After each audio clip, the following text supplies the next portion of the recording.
ଆଜି ହୀରାକୁଦ ଡ୍ୟାମର ପ୍ରଥମ ବନ୍ୟାଜଳ ନିଷ୍କାସନ ସମ୍ବଲପୁର। ଆଜି ତାରିଖ 9/7/2026। ହୀରାକୁଦ ଜଳଭଣ୍ଡାରର ପ୍ରଥମ ବନ୍ୟାଜଳ ନିଷ୍କାସନ ହୋଇଯାଇଛି। ଆଗରୁ ସମସ୍ତଙ୍କୁ ସୂଚନା ମଧ୍ୟ ଦିଆଯାଇଥିଲା। ତାପରେ ଆଜି 7 ନମ୍ବର ଗେଟ୍ ପ୍ରଥମେ ଖୋଲା ହେଲା। ଧୀରେ ଧୀରେ ପାଣିର ସ୍ତର ବଢ଼ି ମହାନଦୀରେ ପ୍ରବାହ ହୋଇଯାଉଛି।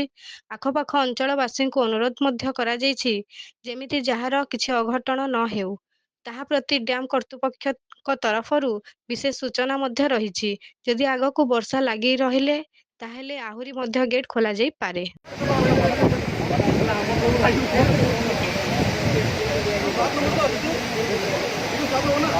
हाँ।